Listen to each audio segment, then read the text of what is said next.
Hello and welcome to Talking Points here on France 24. To any American, Oprah Winfrey is like hamburger and baseball, a national pastime. The Oprah Winfrey Show is the #1 talk show on U.S. daytime television for nearly a quarter century. Winfrey's journey from poverty to celebrity, from an abused black girl growing up in rural Mississippi to a rich and famous jet setter and media powerhouse, is indeed what many people feel is the ultimate American dream. The Financial Times just designated her as the Woman of the Decade and the Giving Back Fund as the most charitable celebrity. This for the third time. She forked over $40 million in 2009 to charitable institutions. So with me to discuss this phenomenon, this very American phenomenon today, is Craig Capitas, who's a senior writer with Bloomberg News. Hello and welcome. Also on the set is Cheryl Ann Bolden, who's an artist and a curator of a very special museum. It's the Museum of African American History and Culture. Hello and welcome to you too. Hello. Craig Capitas, Oprah Winfrey, if I mention this to an American, he knows immediately who it is. If I go anywhere outside of America, no clue. Oprah Winfrey is quintessentially American. She is a direct descendant of an American phenomenon known as the Chautauqua. This is from Lake Chautauqua in upstate New York. These were the first talk shows before television came. These were kind of traveling inspirational carnivals that had music, song, dance, a lot of religious fervor, a lot of emotionality. Teddy Roosevelt said that the most American thing in America is the Chautauqua show. Oprah is a direct descendant from that. She's exceptionally good at motivating people.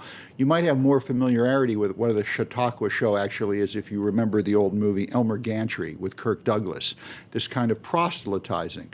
And a lot of people are very critical, or at the time were very critical of these types of shows. Sinclair Lewis at the time said nothing but wind and chaff and the laughter of yokels would participate in one of these. A yokel was the American equivalent of a pluke. She created an empire out of this, and she's very good at it, no matter what the critics say. What do you make of Oprah Winfrey? I mean, she really started from nothing, growing up as a black girl in the South, and then making it to the very top. Well, it's very interesting you say started from nothing. She started from quite a lot. The fact that her grandmother read to her, and the fact that she had a feeling that she was going to do something special. So I think the idea of nothing, meaning you're talking about not having money. Right.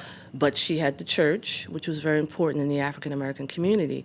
So she had the spirit inside of her to be able to do something, as you say, out of nothing. But the fact that her grandmother taught her to read, and she was a great speaker from a young girl. Mm.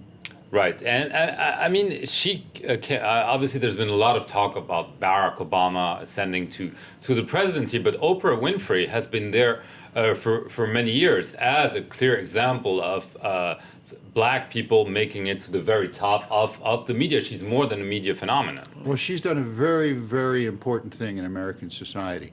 She has almost single-handedly helped constructed the bridge between blacks and whites in the United States. Her audience is by no means exclusively black. She is basically the ultimate rainbow warrior, if you will. Yes. I would say. Yes. And you're right about she started with an awful lot to get there. And this, again, I can't overemphasize this. This is all part of this kind of Chautauqua spirit in the United States where people talk publicly about their hardships, whether they be fiscal or personal. And she arrived at a really good time. Years ago, there was a show in the United States called Queen for a Day, where they would bring women in to talk about their hardships, and they had an applausometer. And people would applaud, and whoever got the most applause from the hardship story would be Queen for the Day and win a washing machine or a trip somewhere. And these were all hardscrabble stories of all women who had serious problems.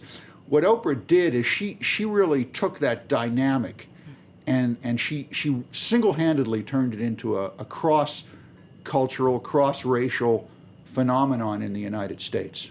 Because that's precisely what she does. This thing in Australia she's doing now. She's giving awards, she's giving money, she invited her audience to come with her, she's paying for this. queen for a day. Everyone can be important for a day. She's very empowering in that. Yes. But I mean, what's her secret? The show obviously is not very well known outside of the United States. But is there something specific about the way she presents things, the way she maybe relates to people that make her special? I mean, she's not the only one on American TV. There's a lot of competition, as we know. Why is she at the top for that long? I mean, what's special about her? Well, I have to say that really a lot of it is because she is an African American woman. That there is a whole process of this idea of, again, people starting with very little, and the idea that this idea of the American dream. It was very difficult for African Americans to visualize, to have this dream. We knew that there was a dream, but we weren't really privy to it. It was kind of like a little private little club. But what she's managed to do, as you said, is that she's crossed over. And I think that African Americans, we have to do this. You know, it's like sort of like you have to actually be international. You have to be open to a point in terms of being able to get to this level where she is. I think she's actually well known all over the world. I think that she is well known outside the United States for sure. Right, but I mean, is there something specific? Because you have artists or other business people who are also making it in the black community, but as Craig said, she also seems to immediately connect with people outside of the African American community. Is there something more to her that makes her also familiar to families that have nothing to do with the African American community? It's like a product. She's selling something. She's selling beauty. She's talking about books. She's talking about empowerment to people. She's talking about herself and her past life, what's happened to her in her life. When people speak about themselves in an honest way, people listen. And it's like a gift when you can say, look, I've been through this. It doesn't stop you from doing what you have to do if you've had a difficult time in your life. So I think it's empowerment and a positive attitude that she puts out. Right. I mean, but there's also a marketing phenomenon around Oprah Winfrey. If you write a book and you go to Oprah Winfrey's show and she likes it, you're a millionaire. I'm exaggerating a little bit. No, you're not. You're not exaggerating at the least. In fact, the negotiations to get authors on her show are right up there with disarmament talks between the Palestinians and the Israelis. These are down and dirty and ugly, and agents, I know my agent takes it very seriously. The publishing agency takes it very seriously. Why? Because Oprah Winfrey is also a great performer. She's been in movies. She's an actress. She's an actress, and she's a darn good actress, and she has this ability. She's arguably, one could argue that she's the most potent human factor right now in the United States to kind of define the great American consciousness of what's going on. She's, as we've said, she's been very successful in this. She also has her critics. I mean, let's not be all roses here. There are little guns involved as well. A lot of people think she's ghastly and tasteless and pandering and downright awful. But if you go back and you look at American history, her coming out of this, this breeding pool of the Chautauqua is fascinating. She has been able to not only market it well, but she's also gotten people from all kinds of different cultures to buy into it. Would never happen in France, ever. Right, because, I mean, she has a magazine, she has her show, there's obviously a website and so on. So is there maybe some problems? Craig was mentioning getting a book on her show is a major operation and so on. So is there maybe a problem with her relationship with money and influence, the way she kind of like uses her influence to maybe get some leverage over some people and favor others? I mean, has this never been a problem for her? No. I mean, this is what she wants to do, and the fact that she can do it is, for me, is fabulous. And she's good at it. She's good at it. Absolutely. I mean, she can do what she wants. Now, we can choose to buy into it or we don't buy into it, but I think a lot of us do because it's positive.